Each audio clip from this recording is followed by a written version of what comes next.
오늘부터는 이제 또 다시 이제 시대를 공부하면서 시대를 품어 보려고 합니다.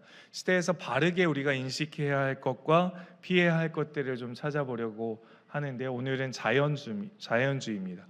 포스트 모더니즘의 다음부터 시작하게 되는 이 일들은 우리에게 무엇인가 비슷한 것 같지만 우리의 시대를 혼란케 하는 일들이 있기 때문에 이 일들을 시작하려고 했던 것입니다. 이제 화면을 전환시켜 주시고요. 네, 사자성어를 잘 아실 겁니다. 네, 사자성어를 잘 아실 텐데 요즘은 사자성어가 좀 바뀌었습니다. 직장인이 쓰는 사자성어가 있는데요. 혹시 아시나요? 예, 입신양명 무슨 뜻이죠? 입신양명. 예, 이런 뜻입니다. 입사해서 신났는데 업무 양의 명출 짧아짐. 예, 이런 뜻입니다. 어려운 시간을 절대 저는 만들지 않습니다. 네. 일치월장이라는 사자성어 직장인들은 어떻게 쓸까요? 일요일에 취하면, 와, 너넨 뭐지? 예, 일요일에 취하면 월요일에 장난 아님, 이런 뜻입니다. 피곤한가 봐요, 우리 학생들이. 예. 언행일치가 있습니다. 언행일치 뭘까요? 언제 가장 행복했냐면 일 없는 주말에 치킨 먹을 때. 제가 왜 이런 사자성어를 말씀드리냐면, 자연주의 하면 떠올라야 하는 워딩이 하나 있습니다. 자연주의. 그러니까 자연주의는 일상에 있지만 이것이 우리의 신앙생활을 공격하기 때문에 그렇습니다. 자연주의가 우리의 신앙생활을 어떻게 공격하느냐, 바로 그것은 인과응보이기 때문에 그렇습니다. 이걸 또 맞추시면 안 됩니다. 이건 그런 뜻이 아니라 인과응보 그 자체, 다시 말해서 어떠한 결과에는 원인이 있다는 거죠. 원인이 있기 때문에 결과가 있다는 것입니다.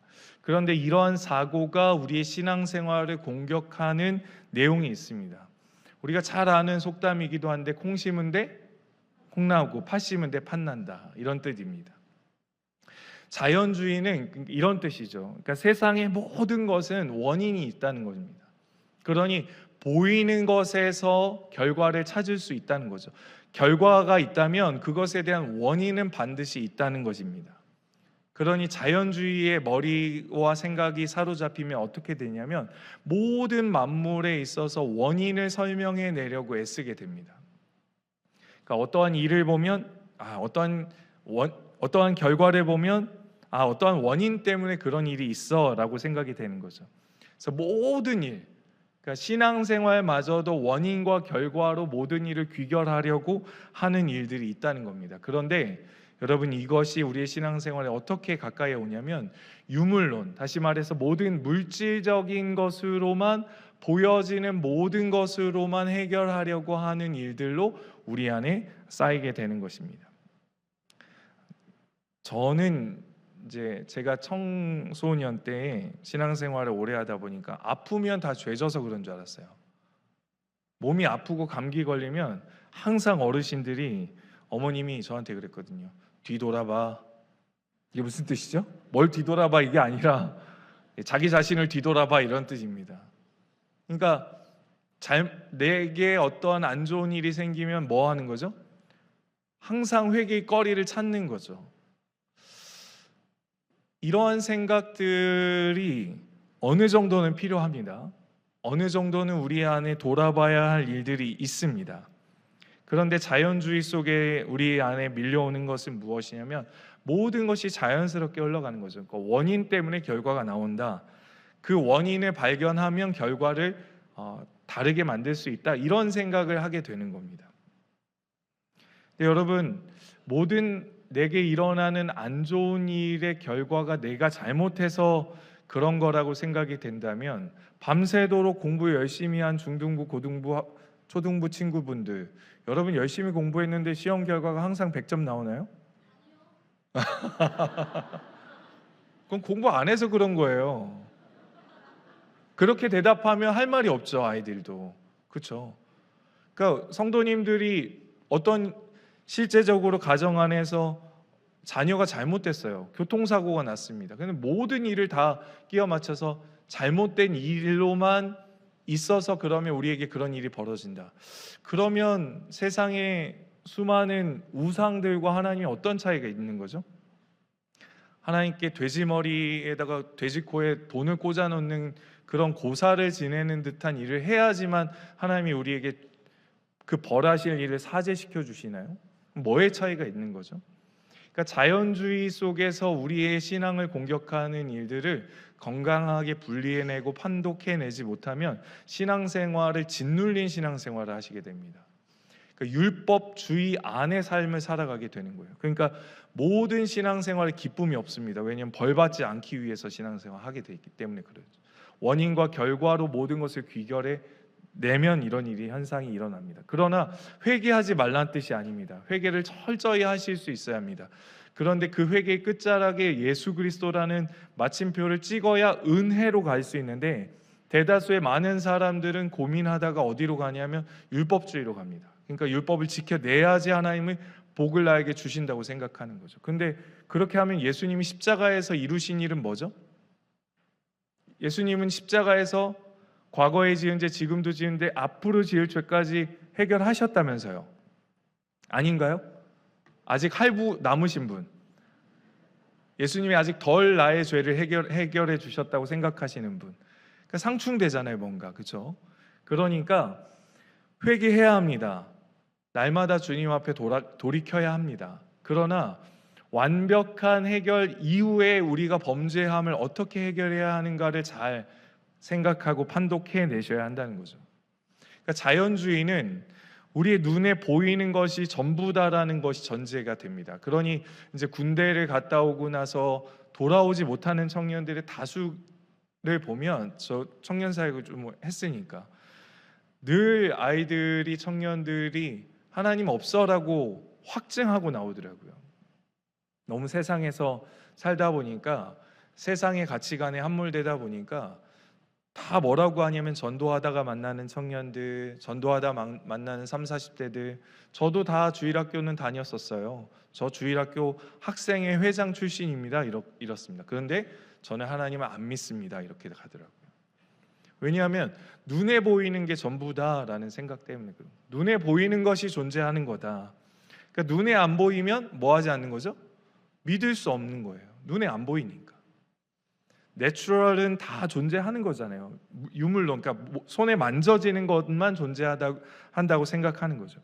그러니 어떻게 되냐면, 전제가 어떻게 깔리냐면 증명이 가능한 것, 설명이 가능하고 이해가 가능한 것만 존재하는 거죠. 그러니 믿을만 하다고 생각하는 겁니다. 그러니 결론은 어떻게 날까요? 하나님은 존재하시지 않는다. 왜? 증명해낼 수가 없으니까. 보이게 할 수 없으니까. 그러니 모든 것이 결정된 대로만 흘러간다고 말하는 이 자연주의의 힘을 우리는 거슬러 나가기가 참 어렵다는 겁니다. 예를 들어 볼까요? 신앙생활하면서도 모든 것이 결정되어 있기 때문에 하지 않는 것이 있습니다. 뭐죠? 이렇게 생각하는 거죠. 하나님은 모든 것을 결정해 두셨기에 노력할 필요도 없고 기도할 필요도 없다. 지금 속으로 동의가 되고 나는 그래서 기도하지 않는다라고 생각하는 성도님들도 계실 줄 압니다. 그래서 나는 별로 노력할 필요가 없다라고 생각하시는 운명론적 신앙생활 하시는 분들도 계실 줄 압니다. 그게 자연주의가 말하는 내추럴리즘. 그러니까 모든 것이 그냥 결정 다 되어 있다, 흘러갈 거다, 원인과 결과로 되어 있을 거다. 근데 이게 신앙생활로 옮겨지면서 하나님은 모든 것을 결정해 놓았으니까 우리는 아무것도 할 필요가 없다, 기도조차도 할 필요가 없다, 어차피 하나님의 뜻은 계획되어 있고 설계되어 있으니까 우리는 기도해봤자 하나님의 뜻을 바꿀 필요가 없다. 전에도 한번 말씀드렸습니다. 하나님은 기도하라고 명령하셨어요. 구하고 찾고 두드리라. 그러면 충돌이 일어나잖아요. 그렇죠? 우리가 생각하는 교리와 뭔가 충돌이 일어나는 실제적 교리의 충돌이 일어났을 때 건강하게 해결해 나갈 수 있어야 한다는 것입니다. 그러니 그냥 자연주의를 가벼이 여길 수가 없다는 겁니다. 그래서 자연주의가 우리 안에 공격이 되어지는 이유는 모든 것을 증명해내고 설명하도록 만드는 것, 그래야만 믿을 수 있다고 존재하는 것이 우리의 신앙을 건드리고 야금야금 크랙을 가게 해서 완전히 무너지게 되는 순간을 오게 만든다는 사실입니다. 그래서 성경 속에서도 항상 증명해낼 수 있는 무엇인가만을 믿으려고 해요. 그래서 신학교 안에서도 교단별로 이 사복음서를 믿지 않는 교단이 있습니다. 이상하죠. 그러니까 증명해낼 수 없고 믿을 수 없는 것은 안 믿는 거예요. 그러면 신학이 될까요? 안 될까요? 안 됩니다. 하나님을 어떻게 그렇게 믿을 수 있어요? 취사 선택해서 믿을 수 있을까요? 그럴 수가 없죠. 여러분 예를 들어 보겠습니다. 물 위를 걸을 수 있나요? 없나요? 네, 있다 없다로 지금 나눠졌습니다. 반반씩. 네, 있죠. 우리 다음 세대들 없어요? X예요? X 오케이 맞아요. 아이들이 생각하는 믿음의 걸음, 교회를 다니면서도 X 할 수 있죠. 왜냐하면 아이들이 생각하는 물 위를 걷는 건 이런 거니까요. 그죠? 팝 좋아하죠? 예. 예. 그러니까 다음 세대들은 성경을 배우면서도 그냥 신화적으로 머릿속에 넣어놓는 거예요. 정보를. 예수님이 물 위를 걸었다라는 것은 저렇게 저장하게 되는 겁니다. 그러니 실제로 걷는 것은 저렇게밖에 생각할 수가 없는 거예요. 그러니까 증명되고 설명되는 것만을 믿으려 하는 이 시대적 생각들이 성경은 과학적이어야만 한다는 생각으로 몰아갑니다. 근데 여러분 성경은 반드시 과학적입니다. 그러나 과학적으로 증명되지 않아도 성경은 진리입니다. 믿으십니까? 성경은 당연히 과학적이에요. 왜냐하면 그 과학이 있기 전부터 하나님이 존재하셨으니까. 인간을 만든 분이 하나님이시기 때문에. 그러니 여러분 성경 안에 과학적인 요소가 정말 많습니다. 그러나 과학이 담을 수 없는 것도 많다는 사실을 꼭 기억해야 돼요. 다음 세대들 알겠죠? 과학적으로 증명되지 않아도 하나님은 계십니다. 예, 존재하십니다. 우리 중등부 친구들 자꾸 증명해내라고 하는데 하나님은 증명되지도 않는 분이세요. 스스로 계신 분이시기 때문에 원인과 결과가 없는 분이 하나님이십니다. 그래서 자연주의 안에는 모든 것을 원인과 결과로만 설명하려고 하는데 결과를 보면 원인을 알 수 있다. 그러니 이런 신앙생활을 하게 됩니다. 내가 순종했기 때문에 하나님이 나에게 복을 주신 거야 라고 말하게 되는 거죠. 내가 열심히 신앙생활을 했기 때문에 나에게 이런 일이 생긴 거야. 그러면 이걸 뒤집어 볼까요? 저 빨간색 글씨를 뒤집어 보겠습니다. 불순종하면 나에게 무슨 일이 생기죠? 최악의 일이 생기는 겁니다. 불순종하기만 하면 최악의 일이 생기는 거예요. 또 무릎을 치시는 분 계시면 또 어떻게 해야 될지 제가 고민이 됩니다. 그래서 그랬구나. 예전에도 한번 잠깐 설명드렸는데 존 파이퍼 목사님이 쓴 얇은 책이 있습니다. 암에 관련된 책이에요. 본인이 암에 걸렸을 때 암병동에서 쓴 책이 아주 얇은 소책자가 있습니다. 전 이건 적극 추천합니다. 왜요? 얇으니까. 엄청 얇습니다. 근데 책 제목이 암이 걸려서 얻은 유익 이런 책이에요. 여러분 생각해 보겠습니다. 잠깐 이제 화면을 저로 잠깐 바꿔주세요. 여러분 우리 모두는 입술로는 뭐라고 다 고백하는 자이냐면 허물과 죄로 죽었던 존재라고 다 얘기합니다. 그런데 원치 않는 질병으로 암에 걸리잖아요. 그럼 어떻게 얘기하는 줄 아세요? 하나님 왜 나에게 이런 일이 생기게 하죠? 이렇게 얘기해요. 자, 이게 무슨 말씀을 드리려고 하는지 아십니까? 허물과 죄로 마땅히 죽을 만한 존재를 우리는 뭐 했다고 얘기하는 거죠? 늘 살려주셨다고 늘 일상으로 입술로 반복적으로 주술처럼 외웁니다. 그런데 실제 죽을 일이 생기잖아요. 그러면 하나님께 손가락질하고 따져요. 뭐라고요? 하나님 어떻게 나에게 이러실 수 있어요? 라고 말합니다. 그러면 앞선 고백이 실제적 고백이 될까요? 안 될까요? 안 되는 겁니다. 허물과 죄로 죽었던 존재를 살려주셔서 감사합니다라고 고백하는 그 고백이 헛된 고백이 되는 거예요. 학습된 고백이 되는 겁니다. 실존적 고백이 되지 못하는 거예요. 그래서 안 좋은 일만 생기기만 하면 하나님께 손깍지하고 따집니다. 내가 하나님 당신께 얼마나 많은 헌물을 드렸고 예물을 드렸고 예배를 얼마나 많이 드렸고 찬양을 얼마나 많이 했는데 내가 날 때부터 지금까지 수십 년 동안 하나님을 어떻게 섬겼는데 하나님이 나에게 어떻게 이러실 수 있습니까? 라고 말합니다. 근데 늘상 1000번도 10,000번도 억번도 하나님께 뭐라고 고백했냐면 허물과 죄로 죽었던 나를 살려주셔서 감사합니다라고 고백합니다. 그럼 살려주셔서 살고 있었던 건데 우리에게 뜻하지 않는 일이, 저도 그럴 수도 있어요.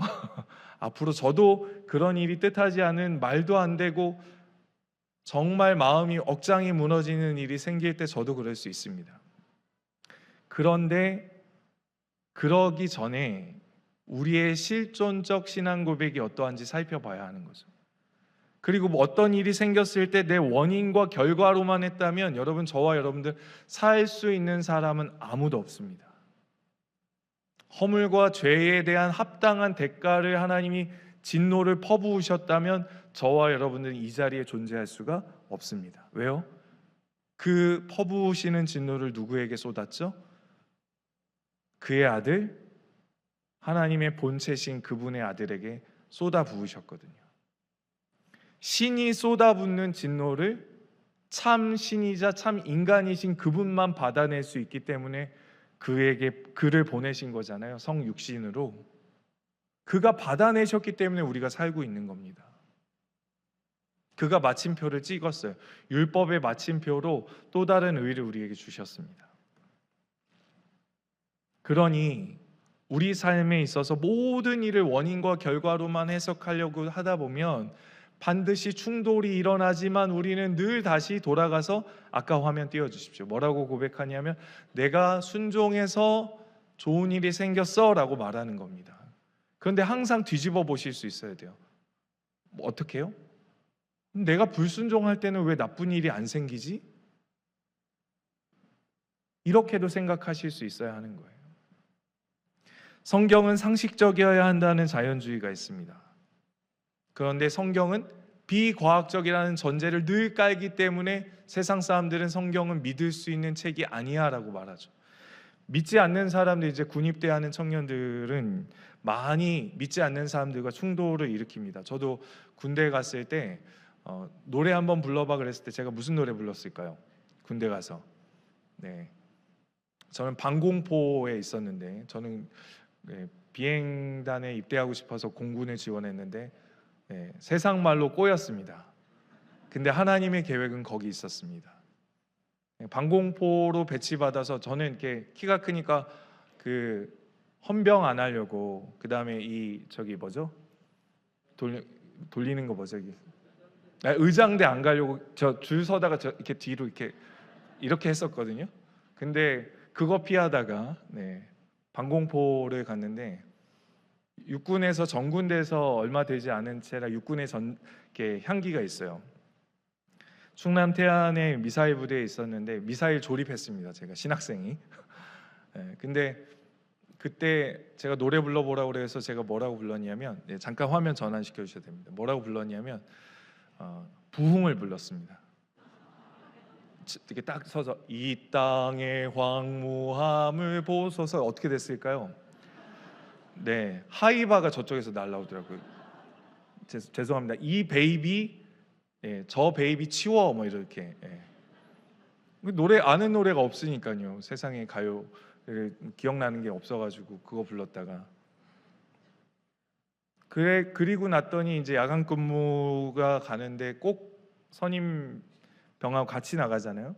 선임병들이 엄청 괴롭혔어요. 특히 제가 기억나는 게 철학과 나온 선임병입니다. 재학 중이다가 휴학하고 이제 온 거겠죠. 철학적 질문을 저한테 던지는 건데 저도 나름 이제 철학에 관심이 많아서 철학적 질문. 성경에는 포르노가 등장하고 일부 다처제가 등장하고 믿는 사람이 첩을 두는 일들이 있는데 이게 무슨 거룩한 성경이야? 라고 질문합니다. 그 질문에 세상 사람들이 받게 되는, 믿지 않는 청년들이 이 세상을 살면서 믿지 않는 청년들이 부딪히게 되는 내용입니다. 그럼 뭐라고 답하시겠어요? 그게 자연주의 속에서 모든 걸 원인과 결과로 증명해내야 하는 이 세상의 가치관입니다. 그러니 성경은 비과학적이고 거룩하지도 않은 성경이 되는 거죠. 이제 화면 보여주십시오. 그래서 오늘 말씀을 뒤돌아보면 모든 것이 인과응보적으로만, 원인과 결과로만 모든 것이 해결되는가? 근데 성경은 그렇게 해석되지 않습니다. 성경 자체가 그렇게 해석이 되지 않는 거죠. 그래서 제일 유명한 성경, 여러분들과 우리의 인생을 아무리 곱씹어도 몇백 번 읽어도 잘 이해되지 않는 이 무슨 책이죠? 욥기입니다. 욥기는 배경이 우스 땅에서 있었던 일이에요. 에돔 지역 저 밑쪽이 있는 우스라는 곳에 한 사람이 살고 있었습니다. 근데 이 사람은 좀 비참한 사람이에요. 이 사람의 비참함을 한번 읽어보겠습니다. 같이 읽겠습니다. 시작. 그 사람은 온전하고 정직하여 하나님을 경외하며 악에서 떠난 자더라. 엄청 비참해 보이죠? 아니요. 누가 봐도 이 본문에서 눈에 들어오는 단어들은 그 사람은 온전하고 정직하여 하나님을 경외하며 악에서 떠난 자더라라고 얘기합니다. 온전하고 정직하여 하나님 경외하며 악에서 떠나면 중고등부 친구들, 대학부 여러분, 청일 여러분, 청이 여러분 어떻게 돼야죠? 인생이 어떻게 돼야 정상일까요? 어때야 돼요? 하는 일이 잘 돼야 돼요. 원인과 결과로 하면 저 잘 돼야 됩니다. 엄청 잘 돼야 됩니다. 실제로 있었어요. 그에게 아들이 7, 딸 3이 있었습니다. 소유물은요, 양 7,000, 낙타 3,000마리, 소가 500마리, 암낙이 500마리 정도 많았고, 그 중에 뭐라고 또 기록해 있죠? 성경은 동방 사람 중에 가장 훌륭한 자다. 그러면 여러분, 동방에서 가장 훌륭한 자, 하나님을 경외하는 자, 악에서 떠난 자의 인생은 다음 사진 중에 어떤 인생과 같아야 됩니까? 그의 인생의 길이 꽉 막힌 길이어야 하나요? 인생의 하이웨이처럼 뻥뻥 뚫린 길이어야 되나요? 뻥뻥 뚫린 이 길이어야 합니다. 이 길로 가야, 이 길 정도는 돼야 하나님을 믿고 따르는 인생의 삶은 그런 거구나라고 고백할 수 있습니다. 그런데 실제 삶을 같이 한번 읽어볼까요? 시작. 사원이 욥에게 와서 아뢰되 소는 밭을 갈고 나귀는 그 곁에 풀을 먹는데 스밧 사람이 갑자기 이르러 그것을 빼앗고 칼로 종들을 죽였나이다. 나만 홀로 피하였으므로 주인께 아뢰러 왔나이다. 그가 아직 말하는 동안에 또 한 사람이 와서 말하되 하나님의 불이 하늘에서 떨어져 양과 종들을 살라버렸나이다. 나만 홀로 피하였으므로 주인께 아뢰러 왔나이다. 계속 그 사람이 말이 끝나기도 전에 또 다른 사람이 와서 이제는 불은 불인데 무슨 불이요? 하나님의 불이 양과 종들을 순식간에 살라버렸답니다. 17절 달아서 그가 아직 말하는 동안에 또 한 사람이 와서 이르되 갈대아 사람이 새 무리를 지어 갑자기 낙타에게 달려들어서 그것을 빼앗으며 칼로 종들을 죽였나이다. 나만 홀로 피하였나이다. 주인께 아뢰러 왔나이다. 18절 읽어주십시오. 시작. 또 한 사람이 와서 아뢰되 주인의 자녀들이 그들의 맏아들의 집에서 음식을 먹은 포도주를 마시는데 거친들에서 큰 바람이 와서 집 내 모퉁이를 치매 그 청년들 위에 무너짐으로 그들이 죽었나이다. 나만 홀로 피하였으므로 주인께 아뢰러 왔나이다 한지라. 이게 뭐라고 설명하시겠습니까? 예배 열심히 드렸고 드릴 11조 빠짐없이 하나님께 다 드렸고 하나님 성경 공부도 순모임도 순장교육도 철저하게 교회 교육을 다 하나님께 드린 인생인데 자녀가 잘못됐습니다. 하는 사업이 망했습니다. 인과응보적으로 생각하면 뭐라고 설명해야 될까요?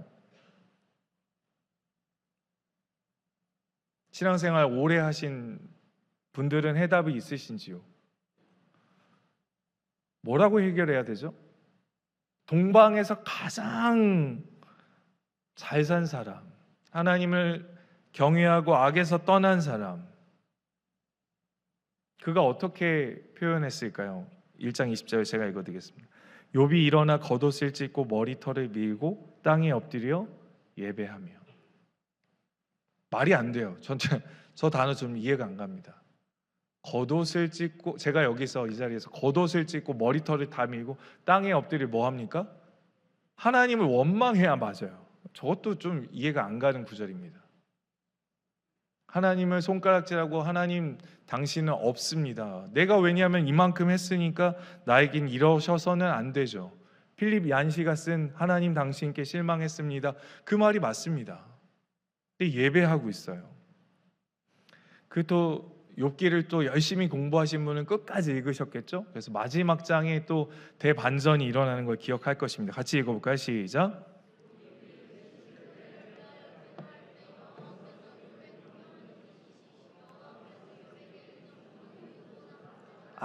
그러면 그렇지. 우리 하나님은 어떤 하나님인데? 그죠? 모든 소유보다 뭐를 줬어요? 갑절을 주셨습니다. 아까 양이 700마리라고 했습니다. 근데 700마리인데 42장 12절 여호와께서 욥의 말년에 욥에게 처음보다 더 복을 주셨습니다. 양이 몇 마리요? 14,000마리. 어떻게 딱 700마리에서 곱하기 2를 곱배를 주셨을까? 역시 우리 하나님은 그냥 고통을 주시는 분이 아니셔. 반드시 2배 이상의 복을 주시려고 고난을 주시는 거야. 또 이렇게 생각하시죠. 또 아들 7과 딸 셋. 아들 7, 딸 셋 데려가셨으니까 또 아들 7과 딸 셋을 주시는 역시 우리 하나님. 그 후에 욥이 140년 살아서 아들과 손자 4대를 볼 정도로 하나님이 이 모든 것을 역시 우리 하나님 주셨어. 이렇게 생각하실 수 있습니다. 이렇게 생각하는 거죠. 보상이라고. 하나님이 고난을 주셨으니까 보상받게 해주시는 거야. 그런데 여러분, 젊은 분들은 아직 이 본문을 헤아릴 수 없을지 모르겠지만 이 자리에 앉아 계시는 우리 부모님들, 만약 아들 7과 딸 셋을 데려가신 이후에 아들 7과 딸 셋을 또 주셨다고 그걸 보상으로 생각하실 부모님들 계십니까? 고개를 다 절레절레 하세요. 이게 보상이 될 수 있다고 생각하시나요? 절대로 그러실 수가 없어요. 여기 다 부모님들은 고개를 절레절레 하는 거예요. 어떻게 내 품으로 낳은 아이 7과 셋을 10명을 하나님이 데려가셔 놓고 그것만큼 또 주셨다고, 그리고 내가 더 오래 살아서 3, 4대까지 봤다고, 하나님이 갚아주셨군요, 보상 주셨군요 라고 생각할 부모는 아무도 없을 겁니다. 그러면 이 본문을 볼 때 이것은 보상이 아닌 거죠. 원인과 결과로는 도저히 해결이 안 되는 본문입니다. 그러니까 자연주의가 우리에게 미치는 영향이 무엇이냐면, 성도인 우리는 모든 것이 당연히 잘 되어야 한다고 생각하는 것이 자연주의입니다. 왜? 예수 믿었으니까 다 잘 돼야 돼. 예수 믿었으니까 하나님 난 복을 주시겠지. 그 복이 하나님이 원하시는 복이 아니고 내가 생각하는 복이어서 문제가 되는 겁니다. 창세기에서 형통이라는 단어가 쓰입니다. 하나님이 요셉과 함께 하셨더니 형통하였더라. 그런데 요셉은 어디가 있죠? 감옥 가 있습니다. 그 형통이 우리에게 있길 간절히 소망합니다. 아멘 없으시잖아요. 창세기를 읽어보세요. 형통이라는 단어가 쓰인 곳의 위치를 한번 따져보십시오. 하나님이 요셉과 함께 하였더니 요셉이 형통하였더라. 보디발의 아내에게 오해받아서 감옥 가 있는 상태가 형통한 상태예요. 술 따르는 술 맡은 관원자, 떡 맡은 관원장이 기억 못해서 감옥에 있을 때 하나님이 함께 하셔서 형통하였더라. 그게 형통의 결과입니다. 그런데 자연주의의 물살에 휩싸여 있는 성도들의 삶을 어떻게 하냐면 다 원인과 결과로 해석해서 하나님이 내가 잘 되는 이유는 내가 하나님을 잘 섬겨서 그래 라고 생각하는 거죠. 그래서 내가 좀 더 의로워질 수 있다고 생각합니다. 큐티즈를 좀 더 하거나 새벽 예배를 좀 더 드리거나 성경을 많이 읽으면 내가 좀 더 의로워질 수 있다고 생각합니다. 여러분, 그러면 뭐 하게 되는 거냐면 예수 그리스도의 십자가에 완벽하게 이루신 의 외에 또 다른 의를 우리가 쌓게 되는 거예요. 나의 의를 쌓게 되는 겁니다.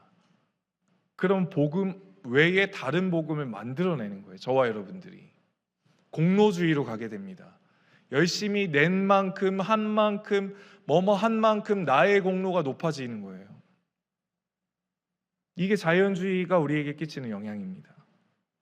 그러니 넘어짐을 감당할 수 없게 되죠. 왜죠? 내게 뜻모를 고난이 밀려오면 견딜 수가 없는 거예요. 하나님께 손가락질하고 하나님을 원망하고 저주해도 된다고 생각합니다. 왜요? 하나님께 한 게 있잖아요. 우리가 해드린 게 있잖아요. 그리고 거꾸로 하나님은 나를 벌할 것이라고 생각해요. 왜냐하면 내가 잘못할 때마다. 그러면 그리스도의 공로, 그리스도의 대신 대속의 의미는 어디 있는 거죠? 완벽하게 다 이루신, 다 치루어내신 하나님의 진노는 어떻게 지금 나에게 오는 것이죠? 죄송합니다. 좀 어려운 얘기일 수도 있습니다. 그러나 꼭 다루어야 하는 내용이기 때문에 그렇습니다. 구원 이후 범죄하기 때문에 나는 매번 벌을 받게 될 것이다 라고 생각합니다. 여러분, 그러면 예수님의 완벽한 죄사함의 은혜, 대속의 은혜, 하나님의 진노를 다 담당하신 은혜는 사라지게 되는 겁니다. 두 번째, 내가 잘한 것이 없기에 좋은 일은 생겨날 수 없다고 부정적으로 생각해요. 날마다 나를 뒤돌아보니 내게 칭찬받을 만한 일이 발견할 수 없을 그때에 하나님은 늘 나에게 벌하게 되는 일들만 생각하게 된다는 겁니다. 원인과 결과로만 생각한다면. 그러니까 자녀들과 말다툼하고 부부싸움하고 나면 하나님이 나를 벌하시면 어떡하지? 이렇게 생각하게 되는 거예요. 기도해도 하나님의 결정은 다 되어져 있기 때문에 나는 기도해도 소용이 없다고 생각하고 기도의 무용론에 빠지게 됩니다. 기적은 일어나지 않게 되는 거죠. 우리의 생각 속에. 여러분, 기적은 무엇이죠? 기적? 저와 여러분들이 그 기적 자체입니다. 왜죠? 왜입니까? 받을 수 없는 사랑을 받은 거잖아요. 용서받을 이유와 근거가 없으시잖아요. 있으신 분. 다음 세대 여러분들이 죄를 용서받아야 될 이유가 있어요? 없어요. 저와 여러분들이 하나님께 용서받아야 될 근거는 저 지금 아직까지 예수를 믿지 못하는 저 사람들과 우리가 하나도 다를 바가 없습니다. 이유와 근거가 없어요. 뭘 잘해서가 아닙니다. 전적인 하나님의 은혜입니다. 그게 기적인 줄 믿습니다. 맹인에게 시력이 주어지는 것, 이거 기적이잖아요. 미라클이잖아요. 안진뱅이가 근육을 회복해서 걸을 수 있는 것, 기적입니다. 자연주의로는 해결하고 설명해낼 수가 없습니다. 담을 수가 없죠. 시력, 시신경이 다 죽어서 앞을 볼 수 없는 사람이 어떻게 갑자기 시신경이 쫙 살아나서 눈을 뜨고 볼 수 있어요? 자연주의로는 설명할 수가 없는 겁니다. 제일 기적은 무엇이냐면 피조물인 우리가 창조주께 기도하면 그 기도를 들으세요. 너무 놀랍지 않습니까? 새벽에 기도하시는 이유가 무엇이죠? 그 기도를 듣고 이 지구를 움직여 주실 수 있다고 믿으시니까 기도하는 거 아닌가요? 아니신가요? 노력한 만큼만 주시나요? 우리 하나님은? 애쓴 만큼만 주신다고 생각하시나요? 그럼 여기서 살아남으실 분은 아무도 없으실걸요? C.S. 루이스의 아주 두꺼운 책이 있습니다. 기적이라는 책이 있습니다.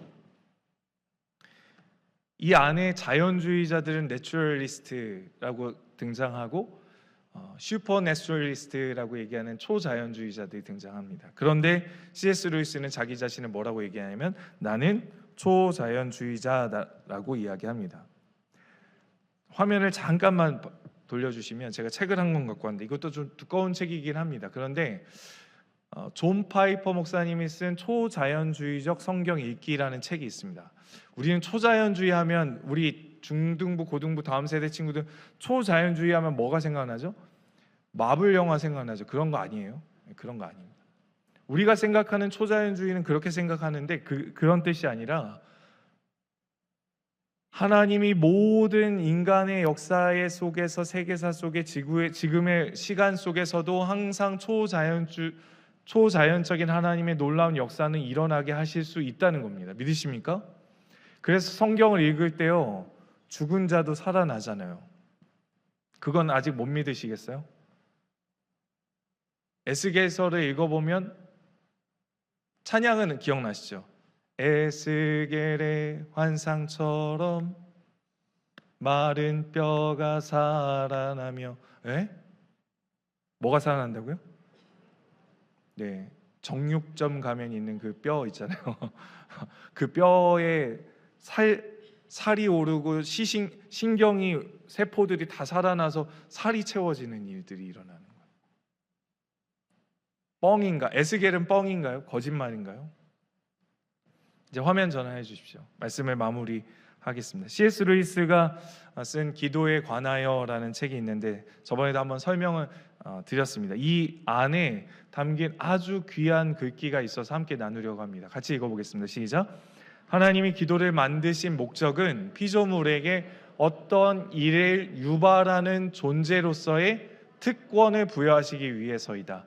기도만이 아니라 우리가 조금이라도 어떤 행동을 할 때마다 그분은 우리에게 동일한 존엄성을 부여하신다.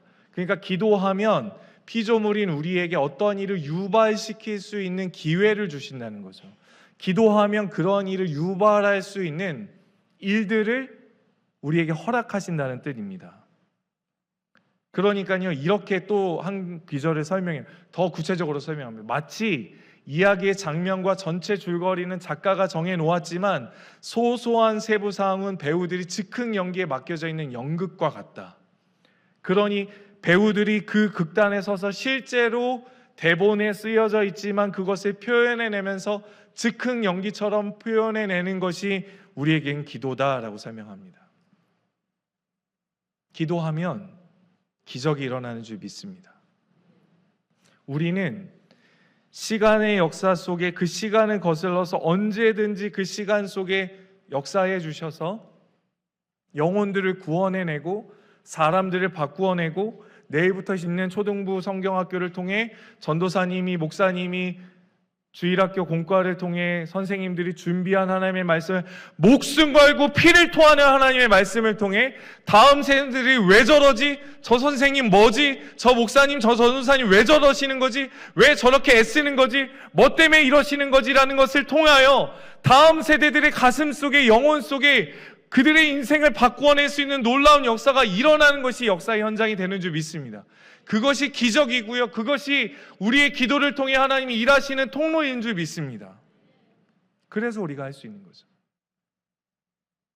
그래서 하나님은 우리를 통해 오늘도 초자연적인 역사, 내추럴을 뛰어넘어 내추럴을 기반으로 하지만 그 내추럴 자연의 모든 역사의 흐름을 뒤바꾸실 수도 있고 간섭하실 수도 있고 언제든지 그 사이를 간섭하실 수 있는 역사로 우리의 인생을 바꾸실 수 있다는 사실을 기억하시며 그 기적을 사모하는 저와 여러분들 되실 수 있게 간절히 소망합니다. 말씀 기억하면서 찬양했으면 좋겠습니다. 여러분 찬양의 가사를 좀 생각하면서 불렀으면 좋겠는데요. 예수로 사는 인생 찬양했으면 좋겠습니다. 가사를 생각하면서 이 찬양하며 하나님께 내 인생을 맡기면 좋겠습니다. 찬양합니다.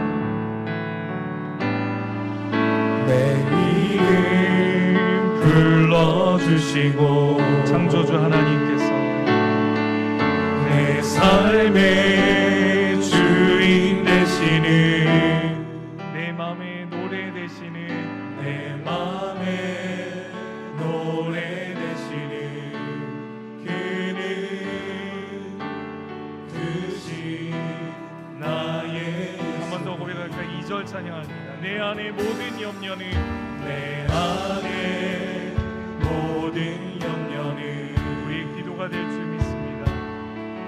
절실한 기도되리라 말답한 현실 속에서 주만 온전히 바라보니 삶의 무게가 내 마음을 누르지만 기적을 일으키지 않으니 삶의 무게가 내 맘을 누르고 버팀이 없는 시간을 지날 때 기적을 일으키신 예수만 의지하는 삶 되기 원하는 죽을 뛰네 주는 뜨네 주님 시선 거두지 않은 삶 주님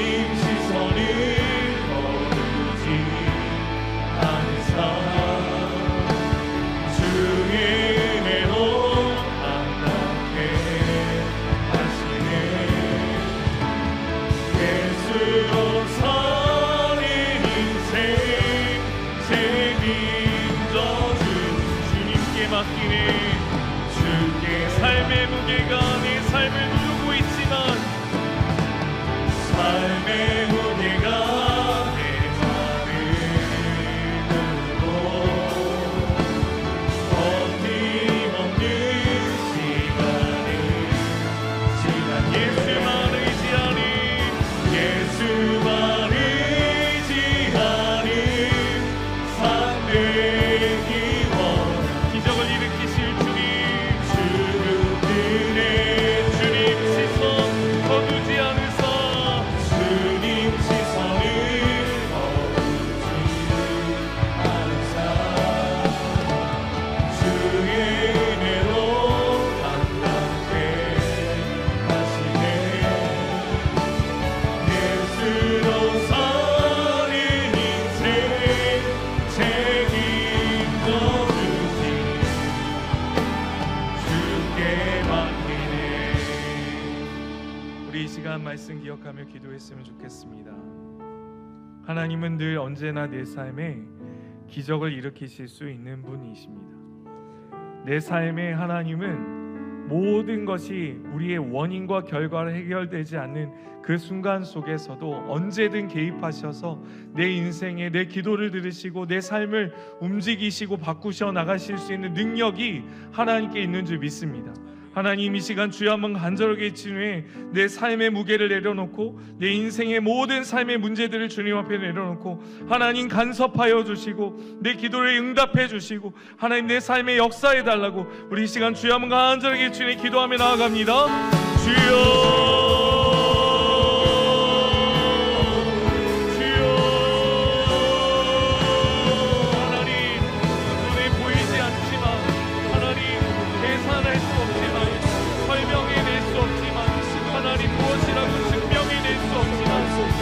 하나님이시며 하나님 보이지 않지만 살아계신 하나님이심을 고백하며 나아갑니다.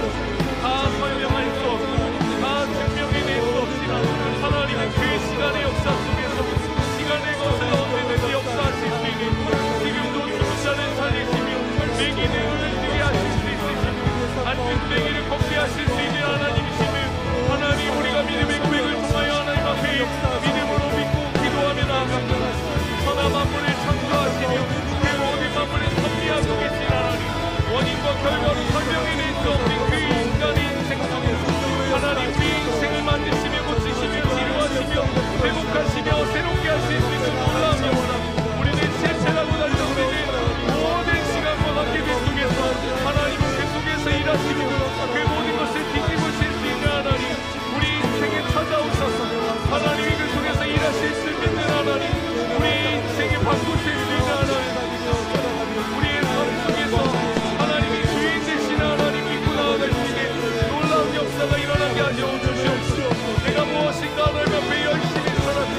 주옵소서.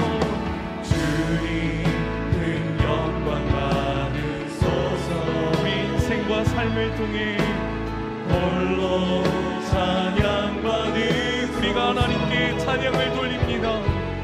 모든 이름 위에 뛰어나 우리를 살게 하신 주님, 온 땅과 하늘이 다 찬양해. 하나님의 백성들이 겸손하게 우리 부르고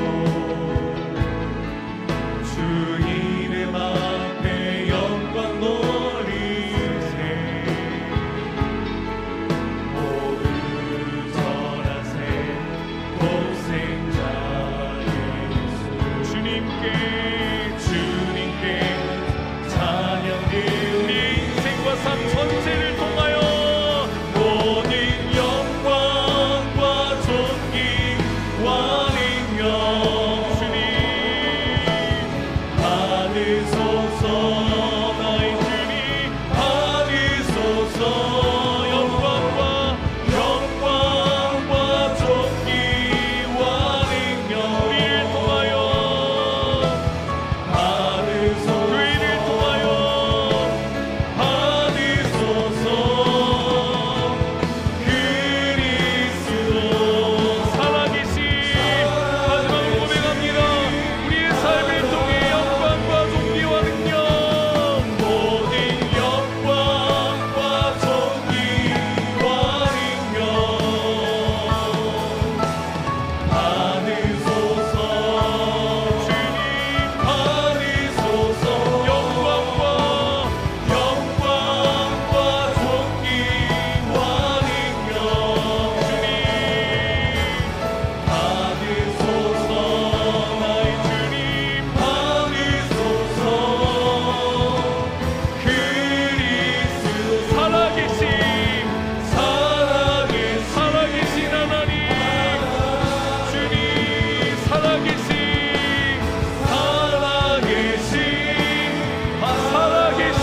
하나님 지금도 살아계신 하나님.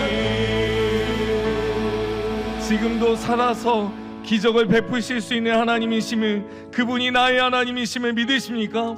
이 시간 주여 한번 간절히 외친 후에 기도할 때 내일부터 시작되는 모든 성경학교와 수련회 가운데 성령 하나님의 성령의 충만함을 우리 목사님, 전도사님, 모든 교사 선생님들에게 물붓듯 부어주셔서 하나님 믿음의 다음 세대들을 놓치면 안 된다는 간절함 속에 이 영혼들이 20년 후 30년 후를 내다보며 뜨거운 열정을 가지고 열망을 가지고 주님 앞으로 이 영혼들을 돌이킬 수 있는 하나님 한 번의 기회들을 노리며 하나님 이 영혼들을 주님 앞에 주님 손에 내어 맡기며 하나님 이 영혼들이 주님께 영광 돌리는 삶 살아갈 수 있는 그런 성경학교 수련회 준비하고 하나님 그 모든 것들을 진행해 나가게 해달라고, 말씀을 선포할 때 그 말씀 앞에 엎드려지는 놀라운 역사가 일어나게 해달라고 우리 이 시간 주여 한번 간절히 주님 기도하며 나아갑니다.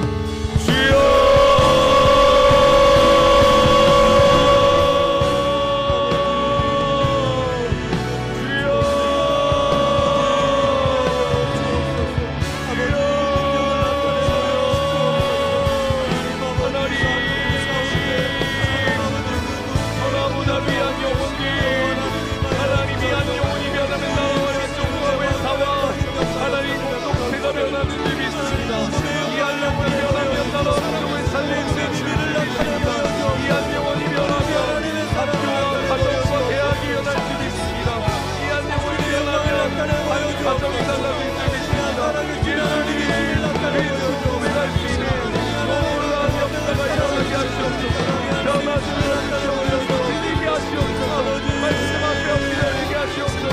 말씀의 마음을 할 수 있게 도와주시옵소서. 기회를 놓치지 않게 도와주시옵소서. 하나님과 영들이 사랑이 기회를 주시옵소서. 신과 선지자의 찬양하는 예배가 회복되게 하시옵소서. 말씀 앞에 하늘과 세상이 놓치지 않게 하시옵소서. 일으켜 주시옵소서.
다시 하나님 찬양합니다. 나의 기도하는 것보다 우리 하나님은 더욱 응답하십니다. 더욱 응답하시하. 믿으십니까? 나의 생각하는 것보다 나의 생각하는 것보다 더욱 이루시는 하나님, 우리 가운데 역사하신 우리가 기적으로 역사하신 능력대로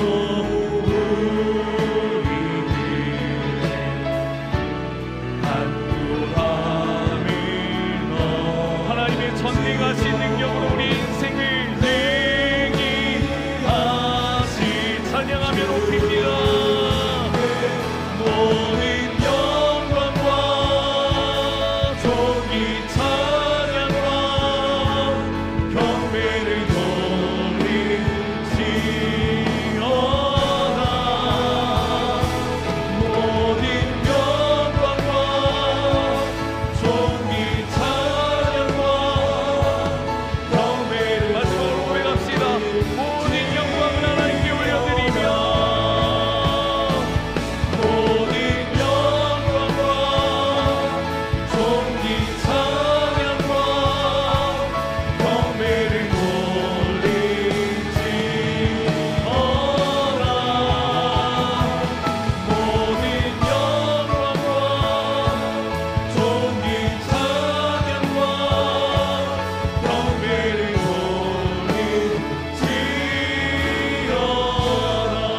돌리지어다. 하나님은 늘 우리의 기도하는 것 그 이상으로 응답해 주시고 우리에게 화답해 주셨던 하나님, 그 하나님의 능력, 그 전능하심을 제한하지 않으셨으면 좋겠습니다. 우리에게 생각하는 것 그 이상을 늘 우리에게 베풀어 주셨고 우리의 죄를 덮으시며 우리의 죄를 용서하시며 끌어안으셨던 하나님이심을 기억하셨으면 좋겠습니다. 우리가 구하지도 않은 죄를 용서해 주셨고 우리가 찾지도 않았던 하나님을 우리에게 다가오셔서 우리를 안아주셨습니다. 마지막으로 기도할 때 이 나라 이 민족 위해서 기도했으면 좋겠습니다. 하나님 긍휼히 여겨 주시옵소서. 이 나라 이 민족 가운데 하나님의 긍휼을 맛볼 수 있도록 하나님 은혜 내려 주시옵소서. 모든 혼란과 어려움 속에 하나님의 긍휼을 구하오니 하나님 우리가 기도하는 것 그 이상의 하나님의 은혜를 베풀어 주시옵소서. 우리가 주께 뜻을 돌이키며 주님 마음 다해 사랑하고자 하오니 우리의 결심들 결단들 주님 받으시고 하나님 은혜를 부어 주시옵소서. 이 민족 살려 주시옵소서. 마지막으로 주여 한번 간절하게 치는 기도하며 나아갑니다. 주여 사랑의 하나님, 사랑의 하나님, 이 나라 이 민족 우리를 하나님 긍휼히 여겨 주시옵소서. 불쌍히 여겨 주시옵소서.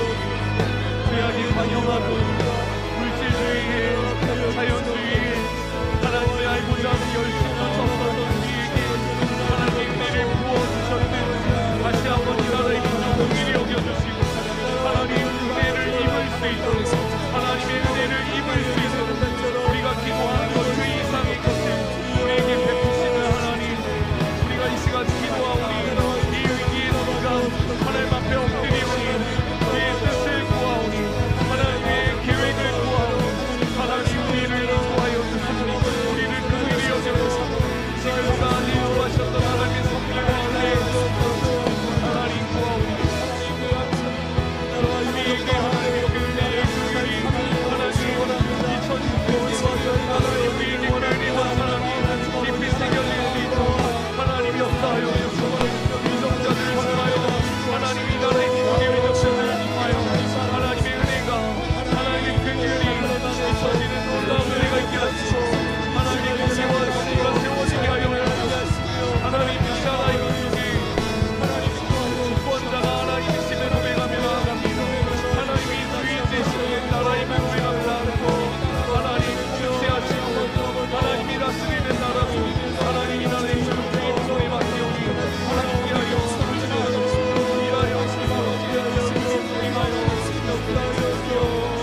사랑과 은혜가 풍성하신 하나님, 은혜로 구원 받아놓고 또다시 공로로 나아가는 우리의 연약함, 그것이 우리의 한계이자 하나님 우리의 제한된 피조물의 한계임을 고백하며 나아갑니다.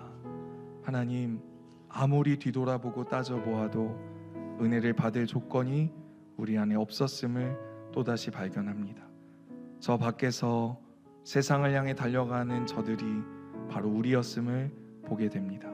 하나님, 먼저 구원받은 자로서 마땅히 해야 할 전도, 그리고 마땅히 해야 할 주님 따라가는 예수로 사는 삶 살게 하여 주시옵소서.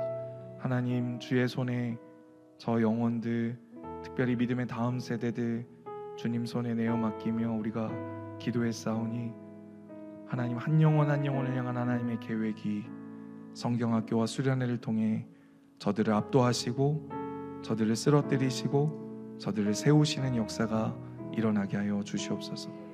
주의 것이라고, 내 것이라고 주님 말씀해 주시는 인생과 삶의 변화가 있는 성경학교와 수련회 우리가 놓치지 않게 도와 주시옵소서.